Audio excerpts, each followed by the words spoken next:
Gjithsesi, të qenurit femën tani ti e përballë me paragjykime, me situata, ndoshta edhe me ato lloj mendimesh që kjo punë nuk i takon femrave për t'i bërë? Po, shife, ne jemi në Ballkan. Edhe është gjithmonë kjo mendësia. Mu gjithmonë shoqënia dhe familja, sidomos babi, e ka këtë gjë me mu. Gjithmonë ma bon pikam dole ti kaq e gjallë.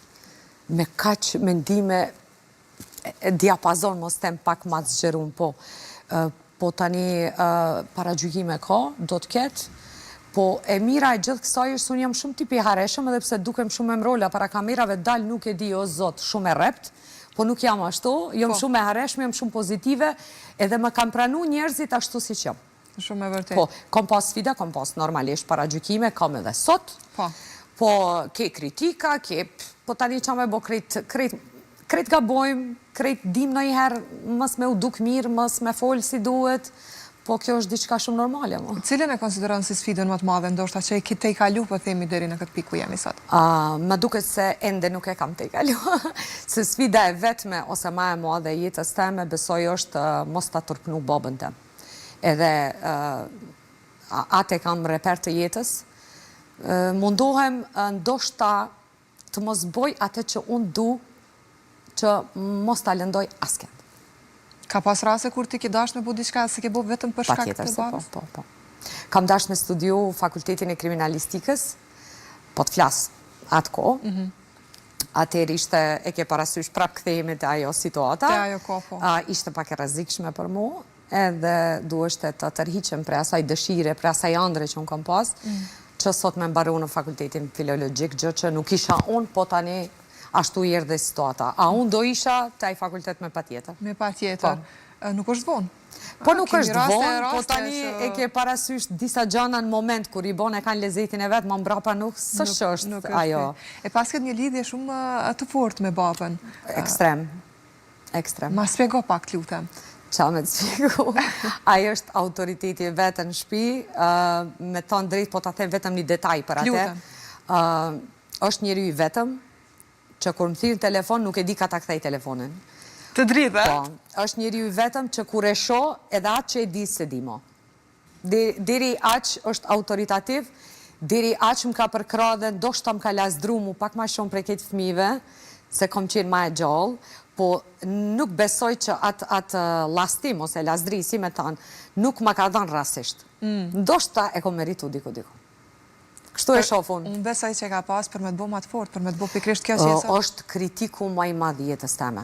Do me thonë, nuk ka njëri që më kritikon ma shumë saj. Të pengon? Kritika, apo t'jesht e merë ndoshta... Në moment, ndoshta pak kështu më sikleton, po. Po ma mbrapa, kur e mendoj, të mos zotë si ka mundësi tjetë, aqë nuk e di. Do me thonë, e dinaj që ka me ndodhë mu mas 5 vite, vaj sa këtë dit. Kështu që ja besoj shumë fjallën. Fjallën? Po. Duke se e ke një, përveç kësaj, këtë pjesën e autoritetit që e përmende edhe një dashuri shumë madhe për babën, pa dyshim. Prandaj edhe ndoshta vjen gjithë kjo entuziazëm, gjithë kjo... Shef, unë kam një motër, kam edhe 2 vllazni. Motra më shmartu shumë e re, edhe nuk më ka rastis shumë me nejtë në shpi me te. Më kupton? Unë jom rritë mos te me 3 burra në shpi, edhe nalt poshtë ato i kam kreqa kam. Prandaj është kjo ndoshta, kjo lidhshmëri. Edhe normalisht për femnën baba është i pari mashkull ose i vetmi mashkull që don me pa. Ose shembull për një femën është baba e vetë. Kështu që nëse unë nuk e kam atë si shembull, unë besoj që ditë kërkoj qa du ma. Po, besoj që nisëm për i parimit ati. Po mirë, më trego tani në gjitha këto eksperienca që ke pas të kaluar përpara se dalim të televizioni, momentet ndoshta më të sikletshme apo thjesht më të vështira që ti ke përjetu. Po themi gjatë kohës kur ti ke qenë midis politikës dhe investimeve me qenë se përmendet. Shumë pyetje e bukur. Ka do njerë nuk dija zvetë se si me tregu këtë pjesë, sinqerisht, është unë pambarësisht se ne jemi vajza që të themi, hajde të themi, ambicioze, kodione me karierë, me punë, me atë, me këtë po. Një gjo do të adin krejt njerëzit, se na fundja jemi njerës, fundja jemi krejt njësoj, po kush më varet zgjidhë se si do shfaqet, edhe kom pas vështirësi, kur unë ju mundu shumë, thjesht mu mbyllën krejt dyrtë. Nuk kisha një derë nuk shifsha as perspektiv, as arsye, as motiv, as kur gja. Sa hapeshte një konkurs, ndoshta për mu hapeshte e konkurs, nuk e di, ndronë të ligjit të nesërmen i administratës, unë nuk mu isha me apliku në atë konkurs. I shumë interesant, më thonë më ka ndodhë kështu gjana, diku mos tem 3-4 herë një jetën time. Edhe ajo për mu ka qenë, nuk e di, nuk mu me ta përshkru sa keq e ka marrën. Edhe erdha një moment edhe Sa keq? Pse keq? Thjesht nuk e kuptoj arsyen pse.